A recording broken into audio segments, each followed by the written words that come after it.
मसी ने 1998 माँ को शौक़ था शालदीप के अशार पढ़ने का, तो वहाँ से जो है मुझे भी शौक़ हुआ शालदीप का। इसके बावजूद एक खूबी है हमारी ज़ुबान की कि उसकी आप अलग अलग हैसियत देखेंगे। दीगर ज़ुबानें हैं, यहाँ की उर्दू है, हिंदी है, उन ज़बानों से आपको एक अलग ज़ुबान महसूस होगी। और उसके कुछ अल्फाज ऐसे हैं जो बिल्कुल ही हमारी सिंधी ज़ुबान के हैं, जो अभी तक इस्तेमाल हो रहे हैं। इससे ये महसूस होता है कि ये हज़ारों साल का सफ़र अल्फाज ने जो है तय किया है और अभी तक वो अपनी अलग अलग जो पहचान है, शनाख्त का सिंधी ज़ुबान को ख़तरा है। उसकी बड़ी वजह ये है कि बोलने वाले तो अच्छी खासी तादाद है, लेकिन हम जो जिस तरह आपने बात की प्राइमरी एजुकेशन जो दे रहे हैं, तो वो हम अपनी ज़ुबान में नहीं दे। एक सर्टिफिकेट मैंने शेयर किया है सोशल मीडिया पर, अंग्रेज़ दौर का 1932-33 में बॉम्बे गवर्नमेंट ने जारी किया है, जिसमें वर्निकुलर फाइनल एग्ज़ाम है और उस सर्टिफिकेट में अंग्रेज़ी और सिंधी दोनों ज़ुबान में है। तो हमारा सिलसिला कदीम है, इसको जारी रहना चाहिए। इसी तबाही तक पहुँच चुके हैं कि अब आहिस्ता आहिस्ता वो तबाही जो है मज़ीद बढ़ेगी और हमारी नस्लों को बर्बाद करेगी। अब ये जो काफ़ी कल्चर है, इस आप तो कह रहे हैं काफ़ी कल्चर, लेकिन मैं कह रहा हूँ कि इस काफ़ी कल्चर की फसल जो है वालिदैन जो है अपने बच्चे स्कूल या कॉलेज या यूनिवर्सिटी लाजमी भेजें। जब क्लास होगी, पीरियड होंगे, तो उसमें जो है ज़्यादा ज़िम्मेदारी गवर्नमेंट की है, क्योंकि जितना भी ये इदारे हैं उसके मातहत हैं। जितने लोग वहाँ काम करते हैं वो तनख्वाह गवर्नमेंट से लेते हैं, जो एडमिनिस्ट्रेटर हैं वो गवर्नमेंट के हैं। तो वालिदैन की ज़्यादा ज़िम्मेदारी ये है कि अपने बच्चे स्कूल या कॉलेज तक, जब भी किताब मैं लिखता हूँ और शाया हो जाती है तो खुशी होती है। अब इस तरह नहीं कह सकता कि फ़लाँ किताब ज़्यादा बेहतर थी या कम थी। मेरे लिए डिसाइड ये बहुत अच्छा काम है। आप लोगों से मिलते हैं और उनके तजुर्बात अपने व्यूअर्स तक पहुंचाते हैं, ये बहुत ही। अब इसमें देखिए, एक तो जिन शख्सियात ने जो कारनामे अंजाम दिए हैं, तो उनसे आप जब खबर रखते हैं तो उस तौर पर हमारे यूथ जो नौजवान हैं वो आपको देखते होंगे और देखते हैं और यकीनन इंस्पायर। अस्सलाम वालेकुम नाजरीन, इनसाइट टीवी के साथ मैं हूं मुस्तफ़ा खावर। नाजरीन, हम आपको किसी न किसी स्टार हो, आलिम हो, स्कॉलर हो, कोई फनकार हो, कोई भी हो जिसका अच्छा काम हो, उससे ज़रूर मुलाकात कराते हैं। आज भी हमारे साथ एक ऐसी शख्सियत मौजूद है जिसने लिटरेचर में बहुत अच्छा काम किया है। सिंधी लिटरेचर में 50 से ज़्यादा किताब लिखने वाला और तालीम के शोबे में अपना नाम कमाने वाला हमारे साथ हैं डॉक्टर कमाल जामरू साहब। आए, आज आपको मुलाकात कराते हैं। अस्सलाम वालेकुम सर, कैसे हो? बिल्कुल ठीक। सर, पहले तो आप अपना मुकम्मल तारुफ कराएं और अपने प्रोफेशनल हिसाब से बताएं आप कैसे ये मरहला तय किया। मसूद साहब, शुक्रिया आपका कि आप हमारे शोबे में आए हैं और मेरे मुतालिक आप व्यूअर्स को बताना चाह रहे हैं। मेरा नाम तो आपने ले लिया, डॉक्टर कमाल जामरू। मेरी जो पैदाइश है डिस्ट्रिक्ट खैरपुर की है। उसके बाद मैं वहाँ से इंटर करके कराची आया और B honours masters PhD Karachi university से किया। फिर वहाँ कराची यूनिवर्सिटी में कुछ अर्सा जॉब भी की। उसके बाद सिंध गवर्नमेंट में जॉब की। इस वक्त जो है मैं वफा की उर्दू यूनिवर्सिटी के शोबा सिंधी में काम कर रहा हूँ, चेयरमैन के हिस्से से। ये है जी। आपने लैंग्वेज में, सिंधी लैंग्वेज में 50 से ज़्यादा किताब लिखी। आपको लिखने पढ़ने का शौक़ कब हुआ? स्कूल के ज़माने से ही मैंने लिखना शुरू किया था اور میرے خیال میں 86 سے لکھنا میں نے شروع کیا. مختلف جو رسائل سے بچوں کے خصوصی طور پر بالکل اس میں نے لکھنا شروع کیا. اس کے بعد اخبارات میں کبھی اشعار لکھنا, کبھی کہانی, کوئی مضمون لکھنا, تو وہاں سے ابتدا کی میں. اور اس کے بعد میں کلاس 9 میں تھا تو ریڈیو پاکستان خیر پر میں جوائن کیا, بچوں کا پروگرام وہاں سے میں اسٹارٹ کیا. پھر ریڈیو پاکستان میں مختلف پروگرامس کی کمپیئرنگ کرنا, پروڈکشن کرنا, تو مسلسل تقریباً 25 سال میں ریڈیو پاکستان سے وابستہ رہا. سب کے ایسے میں نے کام کیا وہاں پہ ریڈیو پاکستان خیر پر. اس کے بعد ریڈیو پاکستان کراچی, FM 101, پھر پاکستان ٹیلی ویژن, اس کے ساتھ کام کرنا, مختلف پروگرامس. اس وقت بھی پاکستان ٹیلی ویژن پر ایک پروگرام نشر ہوتا ہے کچہری, تو وہ کلچرل پروگرام بھی ہے, تاریخی پروگرام بھی ہے. اس طرح ریڈیو پاکستان اور پاکستان ٹیلی ویژن میں بھی کئی برسوں سے کام کر رہا ہوں ایز کمپیئر, اسکرپٹ رائٹر. یہ پہلی کتاب شاہ بٹائی چیئر کراچی یونیورسٹی نے 1998 میں شائع کی, اور وہ کتاب شاہ لطیف اور پاکستان کی دیگر صوفی شعراء ان سے متعلق ہے. میں نے اور طارق شیخ نے مل کر لکھی. وہ شائع اس کے بعد جو ہے مسلسل ہر سال کبھی ایک کتاب, کبھی 2, کبھی 3, اور اس سال 2020 میں میری 8 کتابیں شائع ہوئی ہیں. اور وہ تقریباً ساری کتابیں میری جو ہیں ریسرچ اورینٹڈ ہیں. اس میں ایک تو سندھی, زیادہ تر سندھی میں ہے, لیکن کچھ کتابیں اردو میں بھی ہیں اور انگریزی میں بھی ایک کتاب ہے. تو سندھی, اردو, انگریزی میں لکھنا پڑھنا, تو یہ سلسلہ جاری ہے. اور شاہ لطیف کے علاوہ دوسرے جو صوفی شعراء ہیں پاکستان کے, سندھ کے, ان سے متعلق, لوک ادب سے متعلق, سندھی ثقافت سے متعلق, سندھی زبان و ادب سے متعلق میری کتابیں ہیں.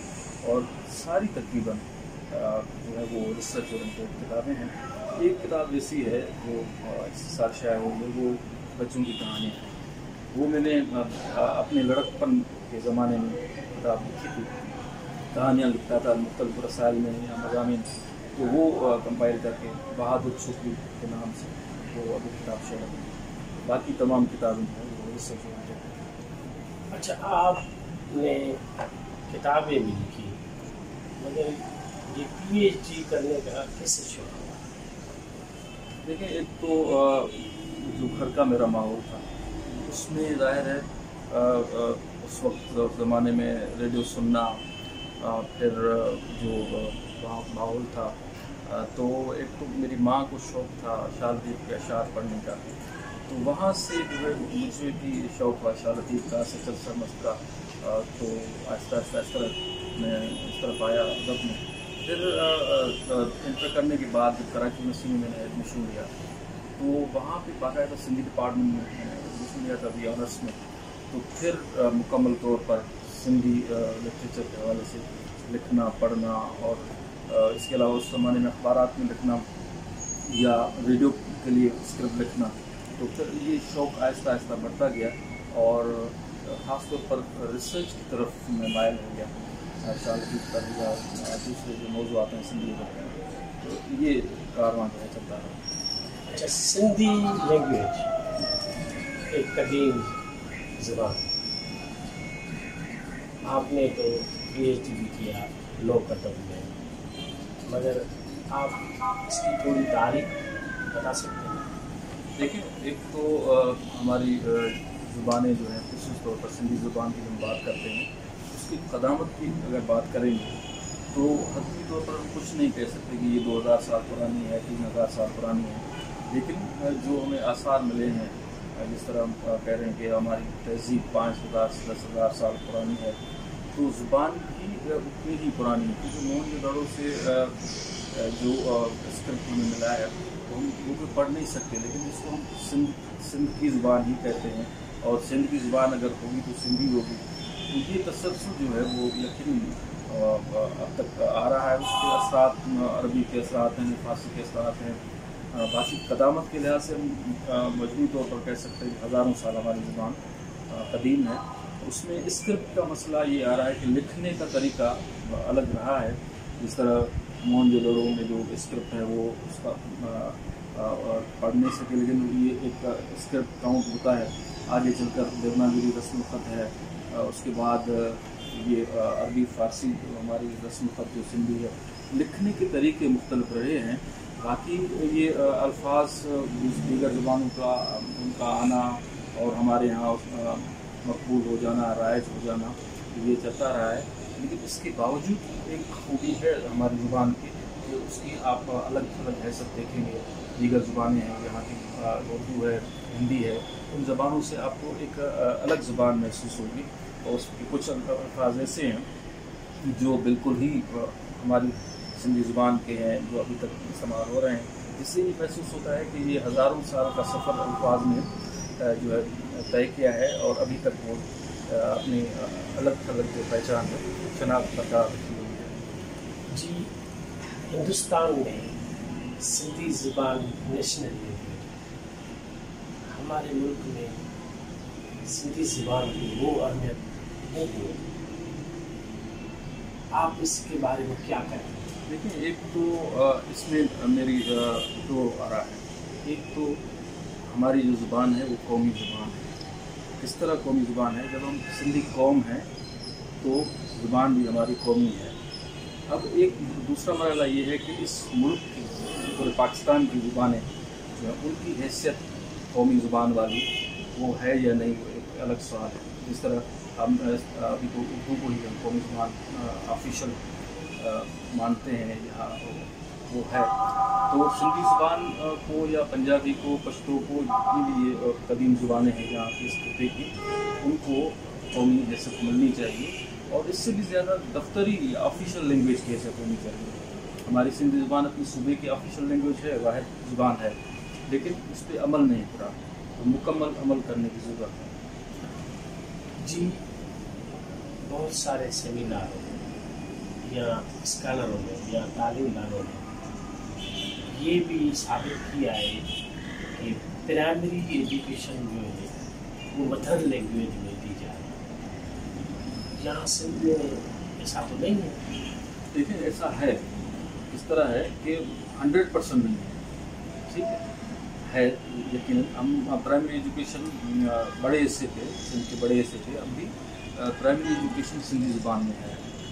अब उसको ख़त्म करने या कम करने की बातें हो रही हैं जो मुनासिब नहीं। उस तौर पर जो शहरी इलाके हैं वहाँ पे हम अपनी मादरी ज़ुबान में, सिंधी ज़ुबान में तालीम देना ख़त्म कर रहे हैं या कुछ जगहों पे ख़त्म कर दी है। ये अलमिया है। इसमें देखें, एक तो जब आप मादरी ज़ुबान में पढ़ेंगे, कोई भी ज़ुबान मादरी किसी की भी हो, जब उसको आप पढ़ेंगे, बच्चे को सिखाएंगे तो जल्दी सीख जाएगा, नेचुरल है। अब जब दाखिल होता है बच्चा प्राइमरी स्कूल में, उसको पहले तो आप दूसरी ज़ुबान जब सिखाएं, वो सीखे, वो तवानाई उस पर खर्च करे, उसके बाद वो कितनी समझ सकता है वो ज़ुबान, या कितनी हासिल कर सकता है, मालूमात या इल्म हासिल कर सकता है, तो ये उसूल तौर पर नहीं होना चाहिए। हम मादरी ज़ुबान में ही तालीम देनी चाहिए ताकि बच्चा अच्छी तरह समझ सके। जब उसमें जब समझ सकेगा तो सलाहियत बढ़ेगी, और वो सलाहियत न सिर्फ उसको शख्सी तौर पर काम आएगी, अपने वालिदैन के लिए काम आ सकती है, अपने मुल्क के लिए काम आ सकती है, मजबूरी तौर पर मुल्क तरक्की करेगा। सिंधी लिटरेचर में बहुत सारा मवाद है, बहुत सारे किताब हैं। एक आलमी इदारे ने रिपोर्ट दी है कि वो दुनिया लेवल में तकरीबन 100 से ज़्यादा लैंग्वेजेज हैं वो ख़त्म हो रही हैं। क्या आप समझ रहे हैं कि सिंधी लैंग्वेज को कोई खतरा? देखिए, सिंधी ज़ुबान को ख़तरा है। उसकी बड़ी वजह ये है कि बोलने वाले तो अच्छी खासी तादाद है, लेकिन हम जो जिस तरह आपने बात की प्राइमरी एजुकेशन जो दे रहे हैं, तो वो हम अपनी ज़ुबान में नहीं दे रहे हैं। न सिर्फ प्राइमरी एजुकेशन में हम वहाँ कोताही कर रहे हैं, लेकिन सेकेंडरी सतह पर या कॉलेज या यूनिवर्सिटी सतह पर हम अपना मज़मून पढ़ने को तैयार नहीं, या पढ़ाया नहीं जा रहा। दोनों, मतलब एक तो जो गवर्नमेंट की यूनिवर्सिटीज़ हैं या कॉलेजेस हैं वो अपना किरदार अदा करें, और दूसरा जो है जो हमारे स्टूडेंट्स हैं, सिंधी स्टूडेंट्स, वो सिंधी पढ़ें। तो उससे यकीनन नुकसान हो रहा है।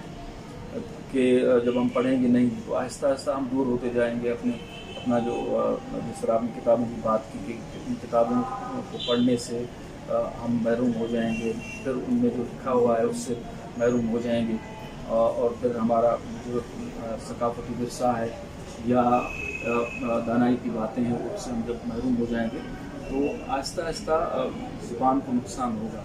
تو اس لیے بہتر یہ ہے کہ ہم اپنے تعلیمی نظام میں اپنی زبان کو شامل کریں۔ یہ ہماری سندھی زبان ذریعہ تعلیم اب سے نہیں ہے، صدیوں سے ہے۔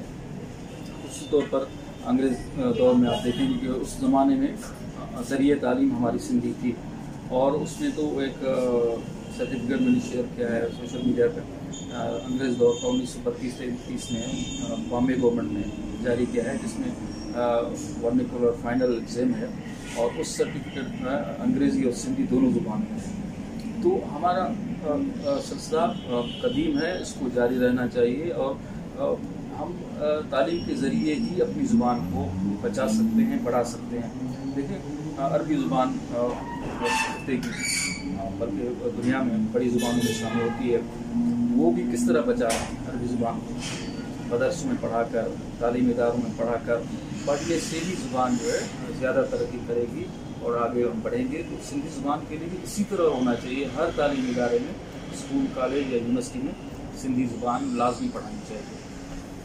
جی، آپ سندھی شعبے کی ہیڈ آف ڈپارٹمنٹ، آپ نے کتنے ایم فل اور پی ایچ ڈی شامل؟ میں نے تقریباً 10 جو ہے پی ایچ ڈی پروڈیوس کیے ہیں، 8 پی ایچ ڈی اس میں، اور 2 جو ہیں پروڈیوس کیے ہیں۔ کچھ کو ڈگریز مکمل مل چکی ہے، کچھ کو جو ہے اسی 2-2.5 دن کے اندر ڈگری اوارڈ ہو جائے۔ تو اس میں پی ایچ ڈی کے حوالے سے ایم فل میں جب اسٹوڈنٹ تھیسس سبمٹ کرتا ہے تو ہم اس کو کمپلیٹ ہی سمجھتے ہیں، باقی مراحل جو ہیں وہ فارملٹیز ہوتی رہتی ہیں، تو اس لحاظ سے 8-10 پی ایچ ڈی۔ سندھ کی تعلیم زوال پذیر ہے، آپ بھی تعلیم کا اسکالر ہیں، یہ نقل کا ماحول کیا آپ اس کو کیسے دیکھتے ہیں؟ دیکھیے یہ لمحہ اس میں فکر کرنے کی ضرورت ہے کہ ہم ایسی تباہی تک پہنچ چکے ہیں کہ اب آہستہ آہستہ وہ تباہی جو ہے مزید بڑھے گی اور ہماری نسلوں کو برباد کرے گی۔ اب یہ جو کاپی کلچر ہے، اس کا آپ تو کہہ رہے ہیں کاپی کلچر، لیکن میں کہہ رہا ہوں کہ اس کاپی کلچر کی فصل جو ہے پک گئی ہے، پک چکی ہے، اور اس نے اپنے نقصانات شروع کر دیے ہیں۔ فرض کریں کہ میں نے اگر کاپی کر کے پڑھا ہے تو میں پڑھا رہا ہوں تو کیسا پڑھا ہے، میں اگر MBBS ڈاکٹر بن گیا ہوں تو کس طرح مریضوں کو دیکھ رہا ہوگا۔ تو اسی طرح ہم اب ادارے تباہ کر رہے ہیں، ہماری جو نسل کاپی کلچر والی آ چکی ہے اداروں میں، اسکول میں، کالج میں، یونیورسٹیز میں یا کسی ہاسپٹل میں، وہاں اس نے تباہی اپنا شروع کر دی ہے۔ اب ہمارے ادارے تباہ ہو رہے ہیں، اور یہ بڑا نقصان ہے، یہ آہستہ آہستہ قوم کو تباہ کرنا ہے۔ یہ تو پوری دنیا میں ہمیں مقابلہ کرنا ہے، تو اگر ہم اپنے ہی زمین پہ تباہی کرتے ہوئے تو آگے کون ہمیں دنیا میں آنے دے گا۔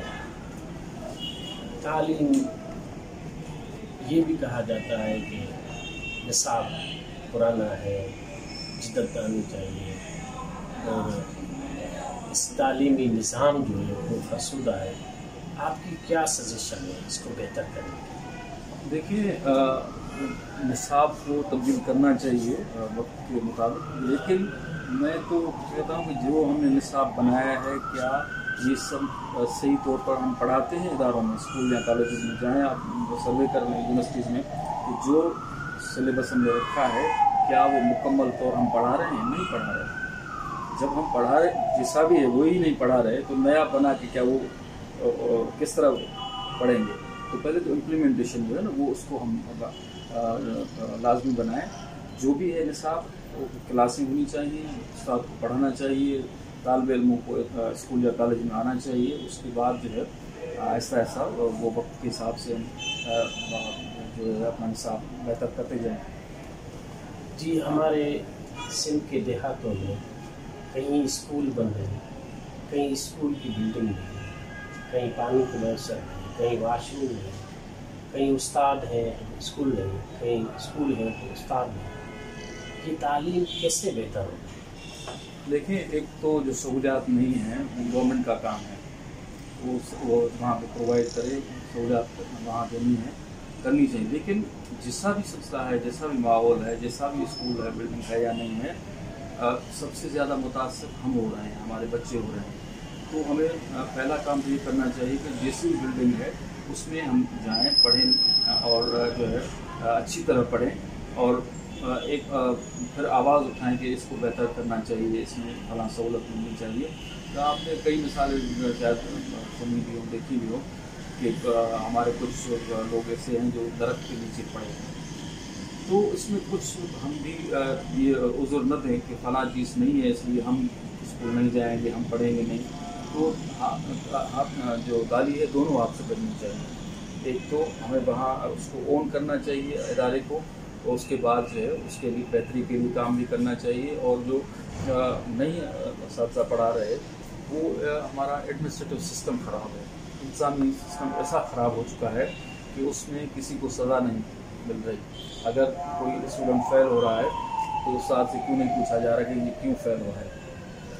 फिर वो भले उसे बताया कि स्टूडेंट नहीं आ रहा था, मैं तो मौजूद था, लेकिन पूछताछ होनी चाहिए, तब जाके हम बेहतरी की तरफ जा सकते हैं। जी, बच्चा पढ़ तो जाता है मगर उसकी कैरियर काउंसलिंग अभी एक फुकदान है। एक बच्चा किसी सब्जेक्ट में माहिर है या उसको अपना तजुर्बा है या उसको अच्छा आ रहा है, मगर उसके वालिदैन उसको डॉक्टर बनाना चाहता है। आप इसको कैसे देखते हैं?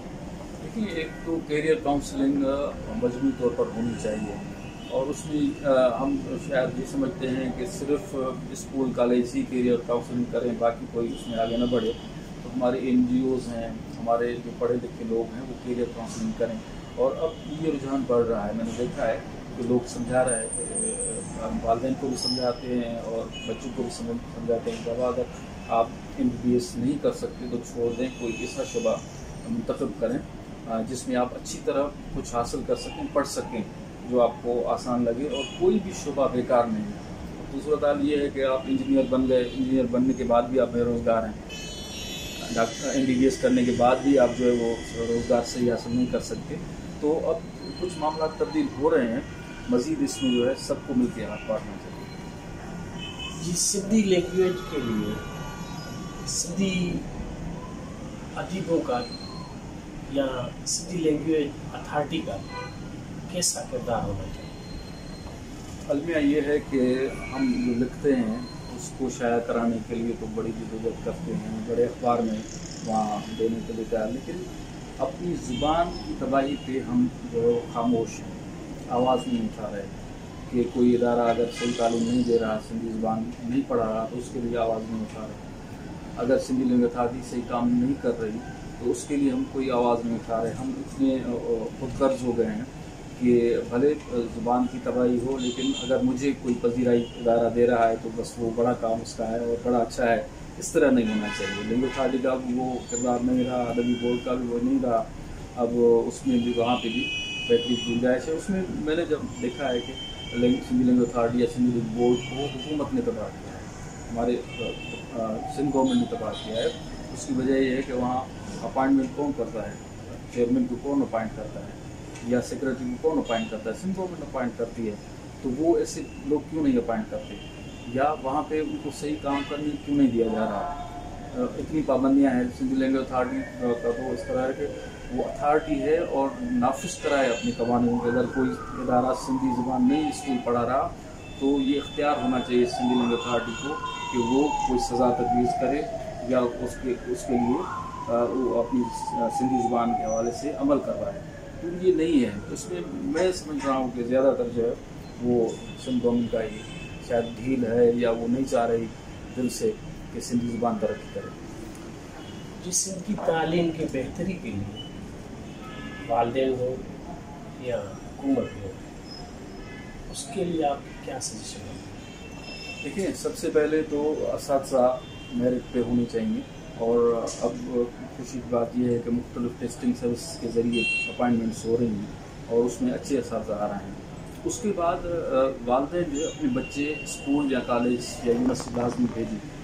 جب کلاس ہوگی، پیریڈ ہوں گے، تو اس میں جو ہے بچہ سیکھے گا. یہاں تو صورت حال یہ ہے کہ کالجز بھی اکثر یا یونیورسٹیز میں بھی کچھ اس طرح ہے کہ اسٹوڈنٹ آئے یا نہ آئے اس کو امتحان لیا جاتا ہے، کیسا امتحان دیتا ہے اور پھر اس کو پاس بھی کیا جاتا ہے. اور جب وہ پریکٹیکل لائف میں جاتا ہے تو وہاں پہ آپ دیکھتے ہیں کہ وہ وہاں پہ کمپیٹ نہیں کر سکتا. بورڈس میں A1 گریڈ لے لیتے ہیں، جب انٹری ٹیسٹ ہوتا ہے تو اس میں آپ دیکھتے ہیں کہ وہ پاس نہیں کر سکتے. تو یہ خصوص طور پر والدین کو سوچنا چاہیے اور شارٹ کٹ کے چکر میں نہ جائیں کہ ہمارا بچہ بس A گریڈ حاصل کر لیا، اس کو کچھ آتا ہے یا نہیں آتا ہے. تو ڈگریوں کی جو ہے وہ اس کی توقیر ہونی چاہیے کہ واقعی یہ جو ڈگری میں نے حاصل کی ہے میں اس کے ایبل بھی ہوں، لائق بھی ہوں کہ نہیں. تو اپنے آپ کو لائق بنانے کے لیے ہم سب جو ہے مشترکہ کوشش کریں. اور خصوصی طور پر جب آپ کلاس میں جائے گا بچہ تو وہاں پہ سیکھے گا یقیناً. اور استاد کو بھی جو ہے وہ اپنا کردار تھوڑا تبدیل کرنا پڑے گا اور اپنی ایمانداری دکھانی پڑے گی. جی، آپ نے سندھی میں بھی کتابیں لکھی، انگلش میں بھی لکھی ہے، اردو میں بھی لکھی ہے. سندھی تو مدر ٹنگ ہے، مگر اور جو لینگویجز ہیں وہ سیکھنا چاہیے. آپ اس کے بارے میں کیا کہیں؟ دیکھیں، جتنی زیادہ زبانیں آپ کو آئیں گی اتنا آپ کو فائدہ ہوگا، کیونکہ زبان جو ہے اسکل بھی ہے، ایک صلاحیت بھی ہے. جتنی زیادہ میں دیکھتا ہوں خود طور پر لیاری میں کچھ ایسے بچے بھی ہوتے ہیں جن کو 4 5 6 زبانیں آتی ہیں. بلوچی اس کو آئے، سندھی اس کو آئے، میمنی اس کو آتی ہے، اور اردو، انگریزی. تو جتنی زیادہ زبانیں آتی ہیں تو اتنا زیادہ ایڈوانٹیج اس کو ہے اور وہ زیادہ باصلاحیت ہے جہاں بھی جائے گا.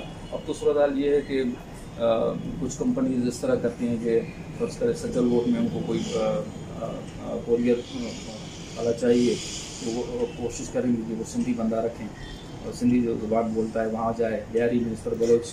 تو یہ صورت حال ہے کہ ایڈوانٹیج ہے.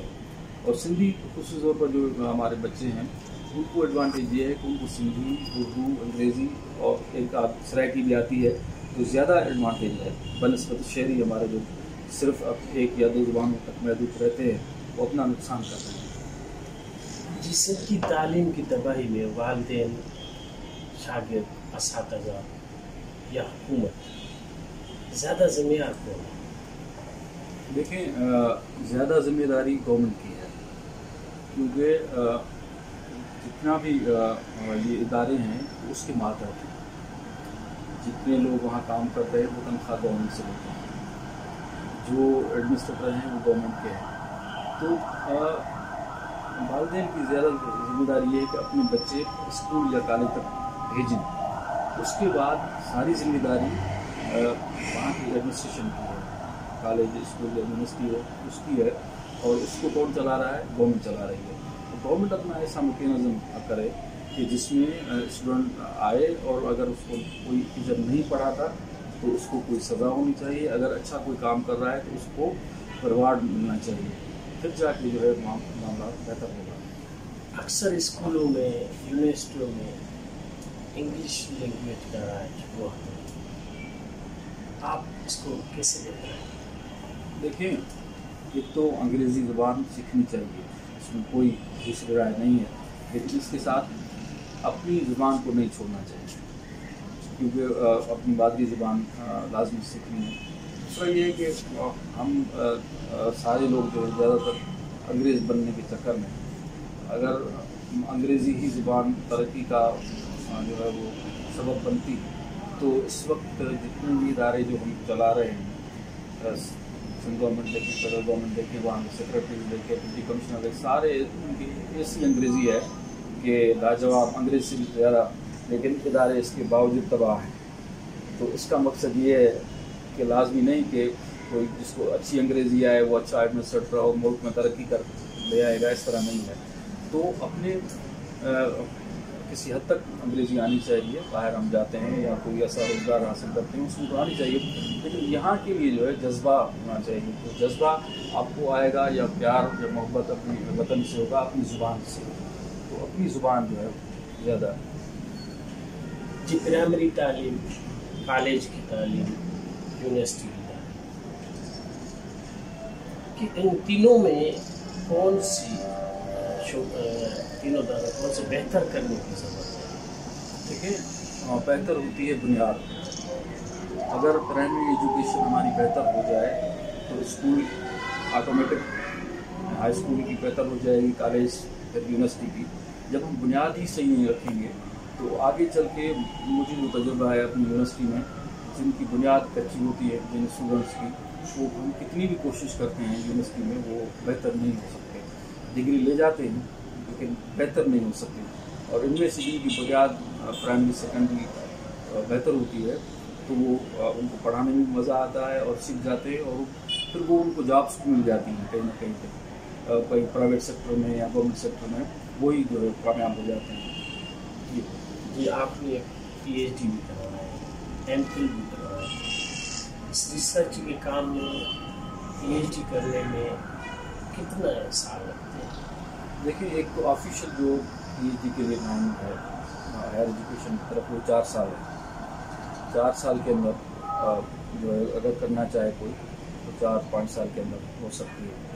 لیکن کبھی کبھار یونیورسٹیز کے معاملات بھی ہوتے ہیں اور جو اسٹوڈنٹس ہیں ان کے زیادہ معاملات اس طرح ہوتے ہیں کہ کورس ورک ہم نے کروایا، یونیورسٹی نے کروایا اپنے ٹائم پہ 1 سال یا 1.5 سال کے اندر یا 2 سال میں ہو گیا.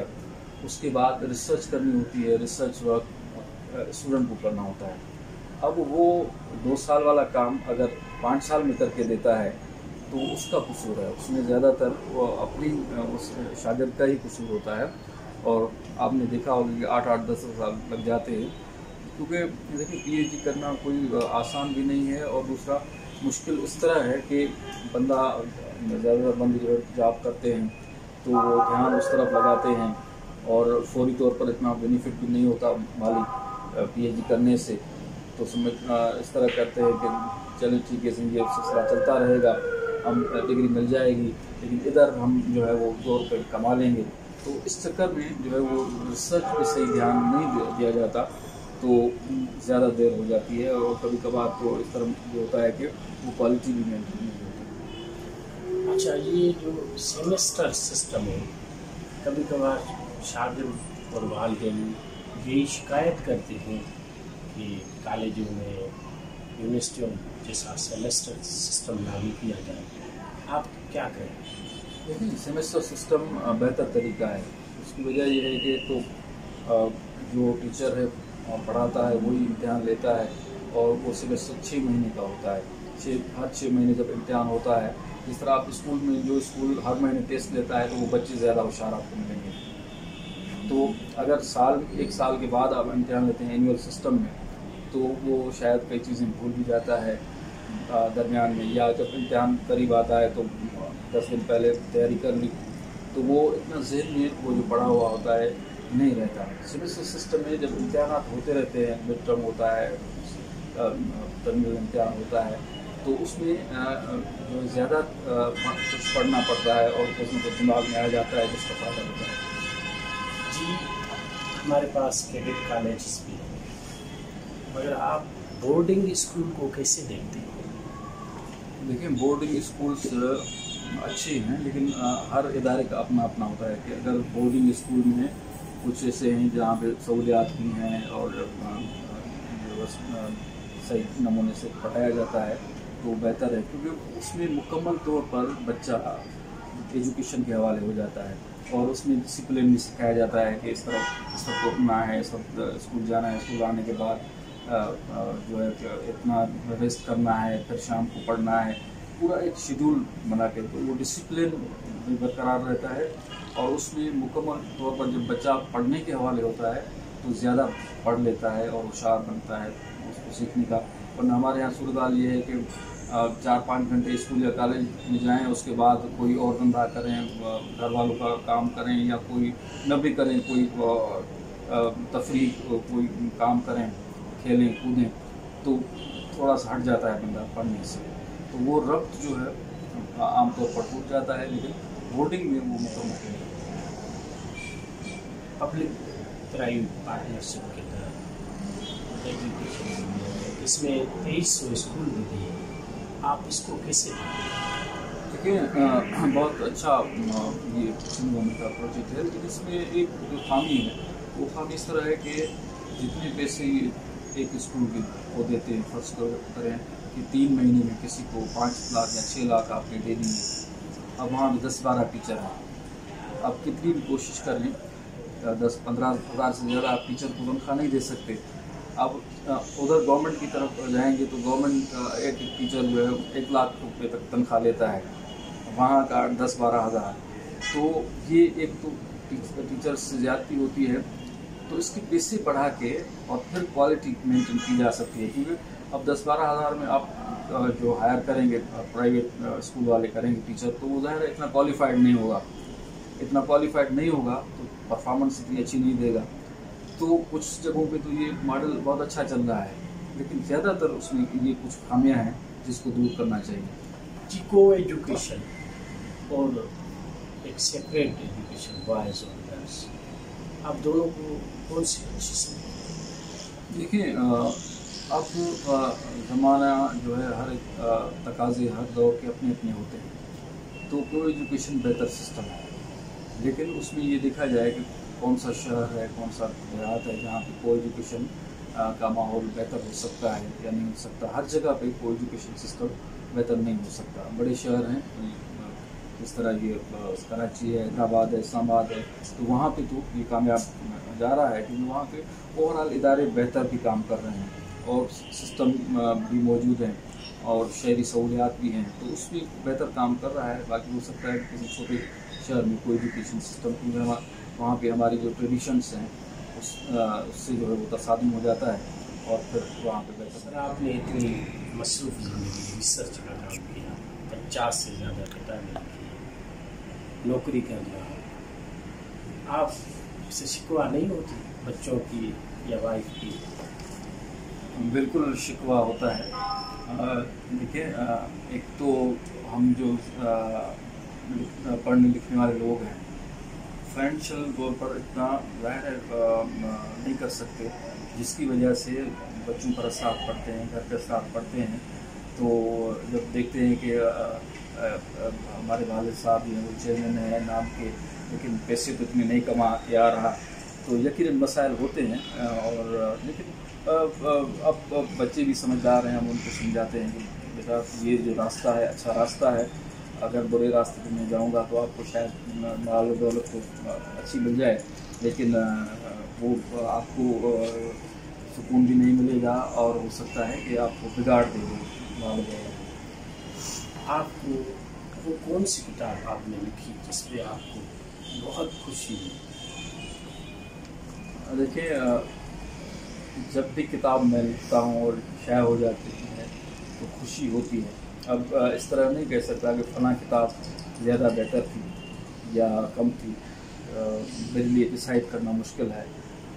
इतनी किताबों शाया होने के बाद जब भी नई किताब आती है तो वही जोश और जज्बा होता है कि अच्छा वाह किताब मेरी शाया हो गई, वो जज्बा अभी कम नहीं हुआ।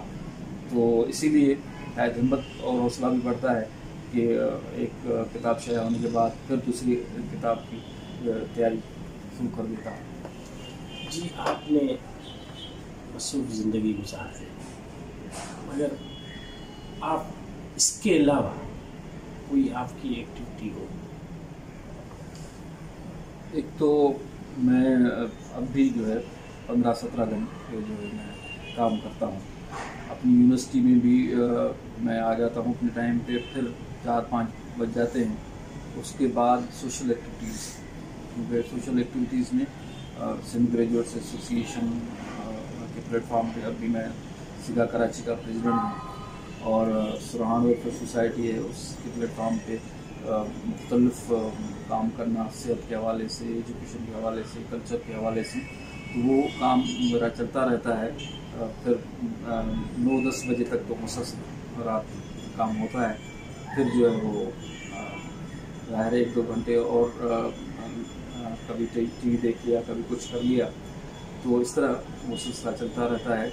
और कोशिश करता हूँ कि मैं अपने स्टूडेंट को जो है, जब भी कोई रब्ता करे स्टूडेंट, चाहे वो छुट्टी का दिन हो, रात के 11-12 बज रहे हों, वो फ़ोन करेगा कि सर मैंने ये काम किया है, आप बताएं कि मैंने ठीक किया है कि नहीं किया है। खास तौर पर MPhil PhD वाले, और आजकल तो ये यूनिवर्सिटी का काम है, वो ऑनलाइन पे कुछ चल रहा है, तो कभी कभार तो स्टूडेंट खुद जागते रहते हैं, तो 12 बजे भी फ़ोन कर लेते हैं कि सर, तो बारह काम चलता रहता है। और अभी मैं कोई कभी इस तरह नहीं गुस्सा मैंने महसूस किया हो कि हाँ, हो सकता है कभी कभार ज़्यादा थका हुआ हूँ तो फ़ोन अटेंड नहीं किया हो, लेकिन ज़्यादातर जो मैं जी इनसाइड टीवी में नामवर शख्सियत या न्यू टैलेंट को उजागर करने के लिए उसके हर रोज़ यूट्यूब करते रहते हैं, आप इसको कैसे देखते हैं? ये बहुत अच्छा काम है। आप लोगों से मिलते हैं और उनके तजुर्बात अपने व्यूअर्स तक पहुंचाते हैं, ये बहुत ही। अब इससे देखिए, एक तो जिन शख्सियात ने जो कारनामे अंजाम दिए हैं, तो उनसे आप जब खबर रखते हैं तो विशेष तौर पर हमारे यूथ जो नौजवान हैं वो आपको देखते होंगे और देखते हैं और यकीनन इंस्पायर होंगे कि फ़लाँ बंदा अगर इस तरह काम कर सकता है तो हम भी कर सकते हैं, तो इंस्पायरेशन होती है। और ये आपने अच्छा काम शुरू किया है कि आपने जो है नौजवानों को शऊर देने का जो है। डॉक्टर साहब बहुत शुक्रिया टाइम देने का। हम आपकी ये दुआ गो आप और कामयाबी हासिल करें और सिंधी कौम और हमारे पाकिस्तानी कौम के लिए कुछ अच्छा लिखे, कुछ अच्छा रिसर्च करें। Thank you sir. जी नाजरीन, हमने डॉक्टर कमाल जामरू साहब से बहुत अच्छी बातें की, खासकर तालीम के हवाले से, उसकी ज़ाती ज़िंदगी के हवाले से। वो उसने इतना काम किया है जिसको आप सुन के यकीनन आप उसको हीरो ही कहेंगे। हमें इजाज़त दें। मुस्तफ़ा ख्वाड़ को इनसाइड टीवी के साथ फिर मिलेंगे। अल्लाह।